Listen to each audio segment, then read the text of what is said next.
नमस्कार दोस्तों, स्वागत है आपका हमारे इस प्लेटफॉर्म पे जिसका नाम है त्रिशांत एकेडमी।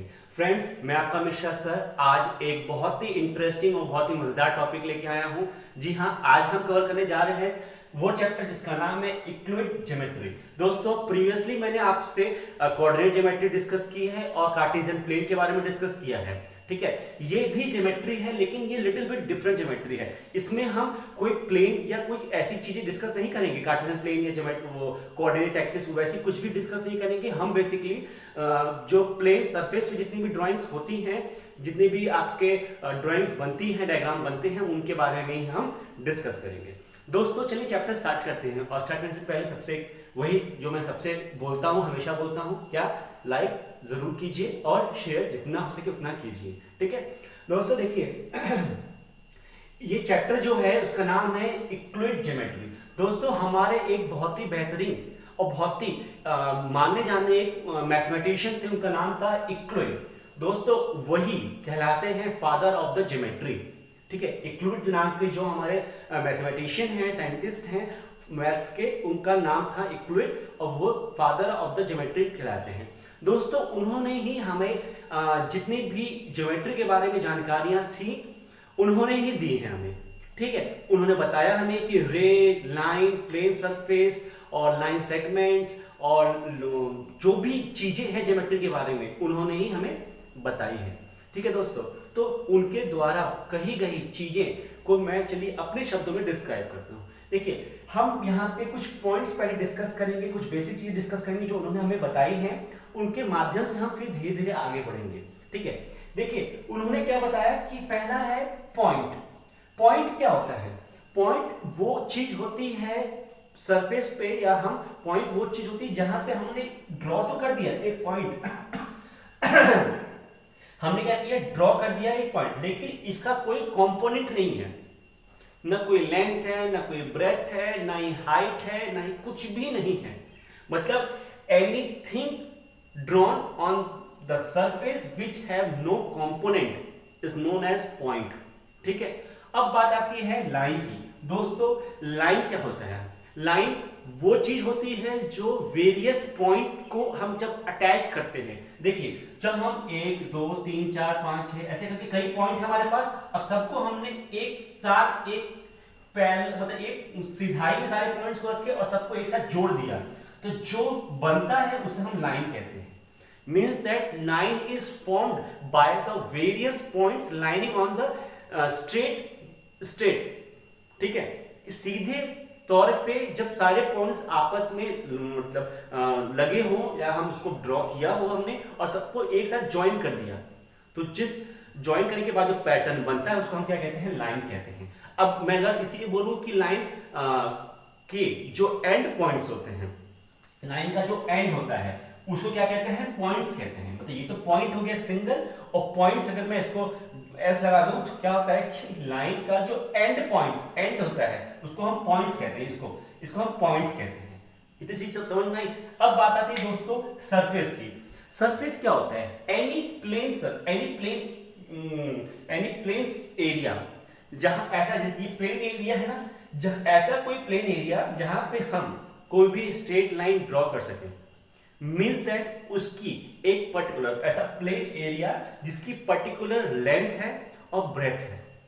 ठीक है, मतलब उसके कोई लेंथ है और ब्रेथ है और प्लेन एरिया है, उसको हम सरफेस कहेंगे। उस पर हम कुछ भी ड्राइंग कर सकते हो। ठीक है, समझ में आई? ये दोस्तों 4-5 चीजें थी जो हमें डिस्कस करी थी स्टार्टिंग में। मतलब इनके जो कॉन्सेप्ट्स हैं उसको समझने से पहले हमें ये चीज समझनी चाहिए थी। ठीक है, अब दोस्तों बात आती है कि इन्होंने आगे हमें क्या बताया है इस चैप्टर में। देखिए, इन्होंने हमें आगे ये बताया है कि इन्होंने हमें पर्टिकुलरली 2 चीज बताई है। एक होता है एक्सम और एक होता है पोस्टुलेट्स। देखिए, एक्सम और एक होता है पोस्टुलेट। हम पोस्टुलेट्स को आगे डिस्कस करेंगे, हम पहले एक्सम्स को डिस्कस करते हैं। दोस्तों, एक्सम्स इन्होंने वो डेफिनेशन दी है कि असल में इसका मैथमेटिक्स से मतलब प्योर मैथमेटिकल ऑपरेशन से इसका कोई भी संबंध नहीं है, लेकिन मैथमेटिक्स को समझने के लिए मतलब उसके बेसिक्स को समझने के लिए ये एक्सम्स बहुत ज्यादा इंपॉर्टेंट रोल प्ले करते हैं। ठीक है, ये टोटल इस चैप्टर में इक्लूड जी के द्वारा इस चैप्टर में 7 एग्जिम्स हैं। बारी बारी से हम उसको एक एक करके समझेंगे। देखिए दोस्तों, क्या होता है कि पहला एग्जाम ये है कि यदि कोई भी दो नंबर है, ठीक है, कोई भी दो नंबर अज्यूम कर लीजिए, कोई भी दो नंबर है वो थर्ड नंबर के इक्वल है, मींस दैट कि अगर हमने नंबर लिया P और हमने नंबर लिया Q, P जो नंबर है वो S के इक्वल है और जो Q नंबर है वो भी S के इक्वल है। यदि कोई दो नंबर किसी सेम नंबर से इक्वल है तो ये जो दो नंबर होगा वो भी इक्वल होगा। समझ में आया? ये नंबर इसके इक्वल है, ये नंबर इसके बराबर है, ये नंबर भी इसके बराबर है, तो क्या होगा, जो पहले के दो नंबर थे वो भी आपस में हमारे बराबर हो जाएंगे। ये था इनका पहला एक्सियम। समझ में आया होगा? ये छोटे छोटे हैं और इजिली हैं, ठीक है। बात आती है सेकेंड एक्सियम की। दोस्तों फिर से हम इसमें वही नंबर लेंगे वापस। सेकेंड एक्सियम की क्या बात आती है कि अगर हमने P लिया और हमने अगर Q लिया, P Q लिया, अगर हम दोनों नंबर में सेम डिजिट ऐड करते हैं, सेम नंबर ऐड करते हैं, मींस दैट अगर हमने इसको S ऐड किया, हम इसमें भी S ऐड किया, ठीक है, तो ये दोनों नंबर क्या हो जाएंगे, हमारे इक्वल हो जाएंगे। समझ में आया बात? सेम नंबर हमने लिया, इसमें भी S ऐड किया, इसमें भी S ऐड किया, तो ये नंबर क्या हो जाएंगे, हमारे इक्वल हो जाएंगे। अगर यही सेम कॉन्सेप्ट अगर मैं माइनस में लगा दूं, मतलब 3 कॉन्सेप्ट कि P लिया और Q लिया, ये दोनों नंबर आपस में इक्वल है, मींस दैट ये P यहां भी इक्वल था, यहां पे ये भी P और Q आपस में इक्वल थे, ठीक है, 2 इक्वल नंबर लिया हमने। और यदि मैं इसमें -S कर दूं और इसमें माइनस कर दूं तो फिर ये दोनों नंबर फिर से इक्वल हो जाएंगे। ये दोस्तों 3 बेसिक चीजें थी, ठीक है, ये 3 एक्सियम थे इनके और 3 छोटी छोटी चीजें जो आपको इजीली समझ में आ गई हैं, ठीक है। अब बात आती है थोड़ी सी कॉम्प्लेक्सिटी की। देखिए कॉम्प्लेक्स तो नहीं है, वो भी इजी है, लेकिन देखिए उसमें समझने वाली बात क्या है दोस्तों, इसमें बात आएगी हमारे कॉन्साइड की, ठीक है। कॉन्साइड किसे कहते हैं? देखिए फॉर एग्जांपल आपके पास एक कॉइन है 2 रुपीज का या 1 रुपीज का या आपके पास 5 रुपीज का कोई भी कॉइन है, आपके पास उसका इक्विवेलेंट एक और कॉइन है। आप अगर उस पर्टिकुलर प्रीवियस कॉइन के ऊपर न्यू कॉइन को रखते हो, ठीक है, फॉर एग्जांपल मेरा ये हाथ है, ठीक है, लेफ्ट वाला हाथ है, लेफ्ट आर्म है, अगर मैंने राइट आर्म को, राइट हैंड को इसके ऊपर ऐसे रख दिया, राइट पाम को लेफ्ट पाम के ऊपर ऐसे रख दिया, तो आप देख रहे होंगे कि ये एकदम क्या हुआ, आपस में कोइंसाइड है, मींस दैट कहीं पे भी एक्स्ट्रा फिगर नहीं दिख रहा है। तो हम क्या कहेंगे कि ये दोनों, ये लेफ्ट आर्म और राइट आर्म, मतलब राइट आर्म और लेफ्ट आर्म दोनों क्या हैं, आपस में कोइंसाइड हैं। समझ में आया आपको? कोइंसाइड की डेफिनेशन समझ में आई कि आप 5 रुपीज का कॉइन लीजिए, उसके ऊपर एक और 5 रुपीज का कॉइन रखिए, देखिए आपस में एकदम कोइंसाइड हैं, वो एक दूसरे के भी बाहर, बाउंड्री के बाहर नहीं जाते हैं, तो उन फिगर को क्या कहते हैं, कोइंसाइड कहते हैं। तो ये एक्सिम नंबर इनका 4th था, ठीक है, ये 4th था। अब बात आती है 5th की। दोस्तों 5th में क्या बोला है इन्होंने, एक्सिम नंबर 5th क्या है एक्सिम नंबर 5th में क्या बोला है कि अगर कोई भी एक पर्टिकुलर फिगर है, अगर उसके हमने 4 टुकड़े किए हैं, अगर कोई भी पर्टिकुलर फिगर है उसके हमने इक्वली 4 पार्ट्स किए हैं। फॉर एग्जांपल हम सर्कल देखते हैं, सर्कल हमने देखा, सर्कल के हमने 4 टुकड़े किए ऐसे, ठीक है, 4 टुकड़े किए, ये 1 2 3 और 4, ये चारों के चारों टुकड़े इक्वल हैं, तो अगेन ये पट मिला के फिर से ये प्लेन सरफेस बना देगा। समझ में आया कि अगर हम किसी भी फिगर की, किसी भी डायग्राम के या किसी भी फिगर की हम 4 टुकड़े करते हैं या इक्वल पार्ट्स में उसे डिवाइड करते हैं, तो अगेन वापस कंबाइन होके वो सेम फिगर बनाता है। ये भी एक्सिम नंबर 5th था, ठीक है।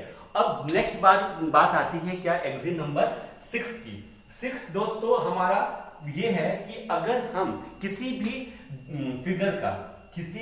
फिगर का हम देखते हैं, तो अगर उसको हम हाफ पार्ट में डिवाइड कर दिया, किसी भी फिगर को हमने अगर हाफ पार्ट में डिवाइड कर दिया, तो दोनों पार्ट, मतलब ये पूरा कंबाइन होके 1 था, ये क्या हो गया, हाफ हो गया, ये क्या हो गया, हाफ हो गया, तो दोनों पार्ट जो है हाफ हाफ, ये दोनों पार्ट क्या होंगे, आपस में इक्वल होंगे। समझ में आया मतलब दैट कि अगर जैसे फॉर एग्जांपल अगर हमने हमारे पास 100 रुपीज है तो 50-50 डिवाइड कर दिया हमने दो बच्चों में, 100 रुपए थे, 50-50 डिवाइड कर, तो दोनों के पास बराबर रुपए हुए ना। यही कॉन्सेप्ट यहाँ बता रहा है कि अगर हमारे पास कोई ऐसा फिगर है उसको हमने डिवाइड कर दिया इक्वल पार्ट्स में, तो दोनों इक्वल पार्ट्स क्या होंगे, आपस में बराबर होंगे। एग्जाम्पल नंबर 6 था, इसका रिवर्स कर दिया क्या कि अगर दो पार्ट हमारे हैं इक्वल तो उसको कंबाइन करके वो होल नंबर 1 बन जाता है। ये इसका रिवर्स एग्जाम्पल नंबर 7 है। तो यहाँ पे आपने देखा कि जितने भी 1 to 7 जितने भी मैंने एग्जाम आपको बताए हैं ये दोस्तों कहीं भी मैथमेटिकल ऑपरेशन से रिलेटेड नहीं है ना, बस ये हमारे डे टू डे लाइफ में यूज होने वाले कॉन्सेप्ट्स होने वाले वो चीज हैं। यहाँ पे ये एग्जाम जो है उनका यूज तो होगा लेकिन ये प्रॉपर इसकी स्पेसिफिकेशंस नहीं होगी। ठीक है, चलिए अब हम बढ़ते हैं पोस्टुलेट्स के बारे में। देखिए पोस्टुलेट्स क्या होता है, पोस्टुलेट्स को यूक्लिड जी ने ये बताया है कि any assumptions which are very specific in the geometry, बहुत ही ज्यादा स्पेसिफिक हैं वो ज्योमेट्री में, वैसे अजम्पशंस को क्या कहते हैं, हम पोस्टुलेट्स कहते हैं। ठीक है दोस्तों, इस चैप्टर में जो यूक्लिड जी ने बताया है वो टोटल 5 पोस्टुलेट्स हैं हमारे पास। ठीक है, 1 बाय 1 हम उसको लिखेंगे। मैं उसके लिए पहले ही आपसे 3 पोस्टुलेट्स ऑलरेडी मैं लिख चुका हूं। ठीक है, आप देख सकते हैं 3 पोस्टुलेट्स हमारे पास है, हम उसको 1 बाय 1 डिस्कस करेंगे। ठीक है, डायग्राम के अकॉर्डिंग, डायग्राम हम यहां बनाएंगे और डिस्कस यहां करेंगे। अब देखिए क्या है, पहला कि अ स्ट्रेट लाइन में be drawn from any one point two another point. मतलब क्या कह रहा है कि कोई भी स्ट्रेट लाइन है, ये पॉइंट अगर हमने कंसीडर किया और ये पॉइंट अगर कंसीडर किया तो बोल रहा है कि कोई भी स्ट्रेट लाइन एक पॉइंट से गुजरती है और दूसरे पॉइंट तक जा सकती है, इसको हम क्या कहेंगे, एक लाइन है। ठीक है, वन पॉइंट से गुजरती है और अनदर पॉइंट को जाती है, वो स्ट्रेट लाइन होती है।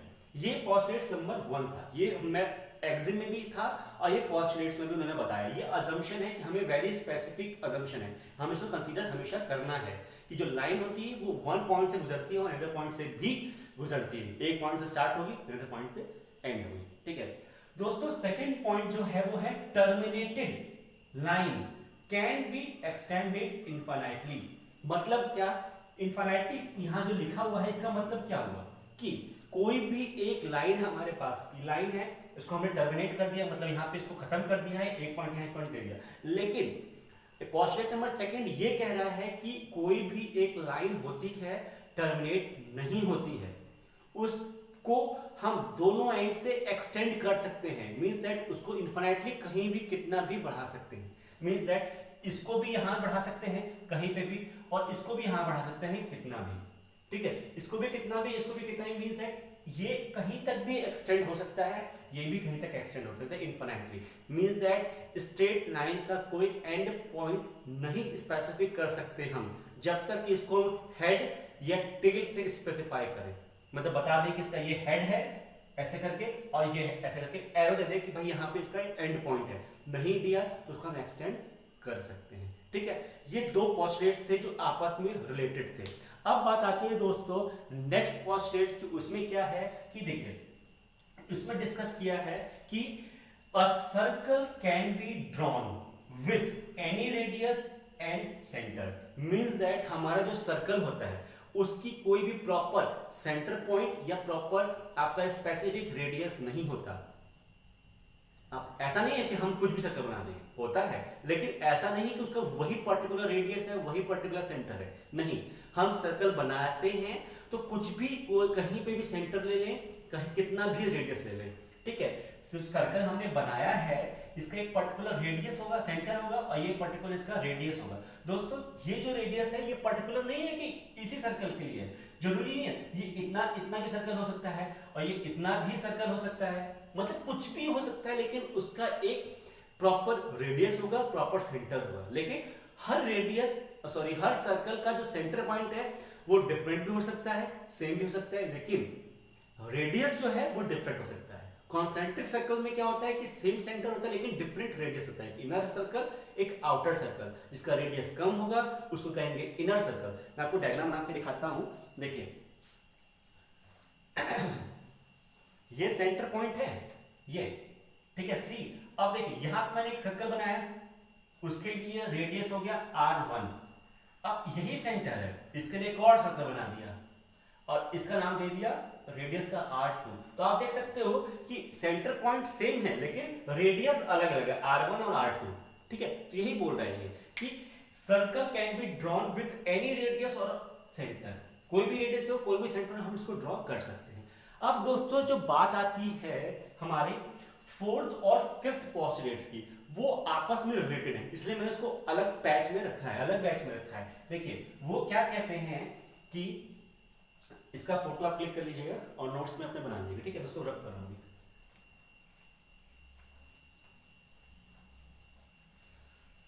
वो ये कहते हैं कि फोर्थ नंबर की any two straight line when pass through the one line, then condition number 1 मतलब इसी में दो पोस्टुलेट्स है। Condition number 2, they make interior angle less than 180, और इसमें क्या है मोर देन, या मोर देन नहीं, इक्वल टू 180, इक्वल टू 180। अब फ्रेंड्स ये क्या है, देखिए इसमें बोल रहे हैं कि एनी, ये वाई है सॉरी, ये बोला any two straight line when passes through the one line then they make interior angle. देखिए क्या होता है कि हमारा मान लीजिए कि स्ट्रेट लाइन है, स्ट्रेट लाइन है। अब इस पॉइंट, इस लाइन से अगर हमारा कोई लाइन पास हो रही है, ये पास हुई, दो लाइन हमने पास कर दी, इससे ये इंटरसेक्ट हुई यहाँ पे और यहाँ पे इंटरसेक्ट हुई। दोस्तों ये जब इंटीरियर एंगल बनाएगी, इंटीरियर एंगल ये वाला एंगल की हम बात कर रहे हैं, ये वाला एंगल की, इससे और ये वाला। अगर दोस्तों वो ये बात कह रहा है कि अगर वो इंटीरियर एंगल 180 से कम है, ध्यान समझिएगा, अगर वो इंटीरियर एंगल 180 से कम है तो क्या होगा, अगर वो 180 के बराबर है, उनका जो सम है, ये सम की बात कर रहे हैं, ध्यान दीजिएगा, ये सम की बात कर रहे हैं। ठीक है, अगर उनका जो सम है मतलब ये एंगल ए है, ये एंगल बी है, तो अगर angle A plus angle B का जो सम है वो लेस देन 180 है, तो क्या होगा कि ये दोनों लाइन आपस में जाकर, ठीक है, ये दोनों लाइन जो है आपस में यहाँ पे, आपस में जाके यहाँ पे आगे जाकर ये दोनों लाइन पक्का डेफिनेटली मीट करते हैं। ठीक है, तो हम कह सकते हैं कि ये दोनों लाइन जो है वो पैरेलल लाइन नहीं है, means that angle A plus angle B वो क्या है, लेस देन 180 डिग्री है। तो ये आपस में पैरेलल लाइन नहीं है, मतलब ए और ये, मतलब यहाँ पे मैं लिख दूं एल और यहाँ लिख दूं एम, तो एल और एम जो लाइन है वो पैरेलल नहीं है। इसी से समझ में आई। अब बात आती है दोस्तों कि यदि ये क्या होगा, इक्वल टू 180 डिग्री हुआ तो क्या होगा। अब देखिए उसके लिए थोड़ा सा डायग्राम जो है वो अलग बनेगा। अलग डायग्राम क्या बनेगा कि अगर हमारा कोई लाइन है, ठीक, ये लाइन और ये लाइन, अब देखिए इसका इंटीरियर लाइन देखिए, एंगल ये एल है सेम, ये एम है, और ये एंगल ए है और बी है। अब यहाँ देखिए एंगल ए का सम जो एंगल बी के है वो 180 डिग्री के बराबर है। दोस्तों ये लाइन कभी भी आपस में मीट नहीं करेगी और ये लाइन जो लाइन है वो आपस में कभी भी मिलेगी नहीं और सीधे सीधे पैरेलल लाइन जाएगी। तो ये पोस्टुलेट्स था इक्विलिब्रियम का नंबर, पोस्टुलेट्स नंबर 5th। ठीक है, टोटल दोस्तों हमारे पास 5 पोस्टुलेट्स थे और 7 एक्सिम्स थे और 4 बेसिक चीजें थी।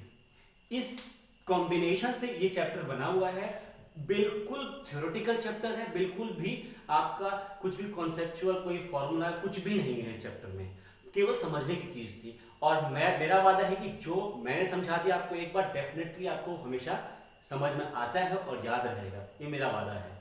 तो इसके लिए प्लीज एक लाइक जरूर दीजिएगा और जितना हो सके उतना अपने फ्रेंड्स में, अपने कलीग्स में और अपने जो यार दोस्त हैं सबके सब में इसको फैला दीजिए, शेयर करिए, ताकि आप भी और वो भी सब इस चैप्टर के बारे में बेसिक जो चीजें हैं वो समझ सके। तो आज के लिए बस दोस्तों